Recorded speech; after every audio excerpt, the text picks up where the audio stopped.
اپنے خیالات اور اپنے خوابوں کی قدر کریں، کیونکہ وہ آپ کے روح کے فرزند ہیں، آپ کے آخری کامیابیوں کا نقشہ۔ ہمارے پیچھے پیچھے رہ جانے والی چیزوں سے کہیں آگے بہت بہتر چیزیں ہیں۔ آپ کا وقت محدود ہے، اسے کسی اور کی زندگی بسر کرنے میں ضائع نہ کریں۔ کتے کے پندے سے نہ پنسیں، جو دوسرے لوگوں کی سوچ کے نتیجے میں جی رہے ہیں۔ دوسروں کی رائے کے شور کو اپنے ہی اندرونی آواز کو ڈوبنے نہ دیں، اور سب سے اہم، اپنے دل اور بددہی کی پیروی کرنے کی ہمت کریں۔ وہ کسی نہ کسی طرح پہلے ہی جان لیں گے کہ آپ واقعتاً کیا بننا چاہتے ہیں، باقی سب کچھ ثانوی ہے۔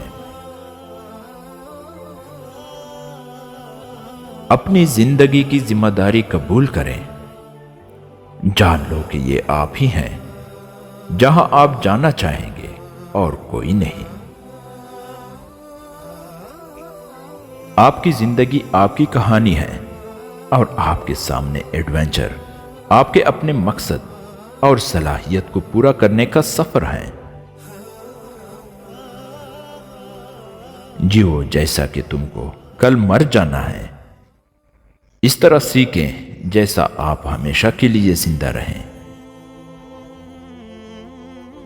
اپنے مستقبل کی پیش گوئی کرنے کا بہترین طریقہ اسے پیدا کرنا ہے۔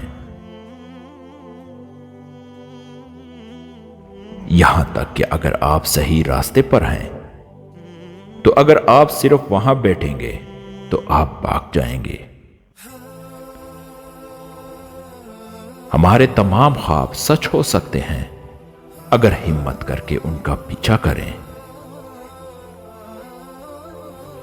ہمیں دنیا کو تبدیل کرنے کے لیے جادو کی ضرورت نہیں ہے، ہم اپنے اندر موجود تمام طاقت کو پہلے ہی استعمال کرتے ہیں۔ ہمارے پاس بہتر تصور کرنے کی طاقت ہے۔ کامیاب اور ناکام لوگ اپنی صلاحیتوں میں بہت زیادہ مختلف نہیں ہوتے، وہ اپنی صلاحیت تک پہنچنے کی خواہشوں میں مختلف ہیں۔ آپ زندگی میں کس حد تک جاتے ہیں، اس کا انحصار آپ جوانوں کے ساتھ حسن سلوک، بوڑھوں کے ساتھ ہمدردی، کمزوروں اور مضبوط لوگوں کی جدوجہد اور رواداری کے ساتھ ہمدرد ہیں، کیونکہ زندگی میں کسی دن آپ سب ہوتے ہوں گے۔ کامیابی خوشی کی کلید نہیں ہے، خوشی کامیابی کی کلید ہے۔ اگر آپ جو کام کر رہے ہیں اس سے محبت کرتے ہیں تو آپ کامیاب ہوں گے۔ کامیابی حتمی نہیں ہے، ناکامی مہلک نہیں ہے، اس قدر کو آگے بڑھانا ہمت ہے۔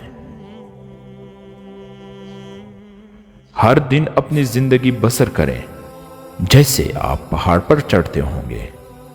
اس سمت کی طرف وقتاً فوقتاً نگاہیں اس مقصد کو دھیان میں رکھتی ہیں، لیکن ہر نئے مقام سے بہت سے خوبصورت مناظر دیکھنے کو ملتے ہیں۔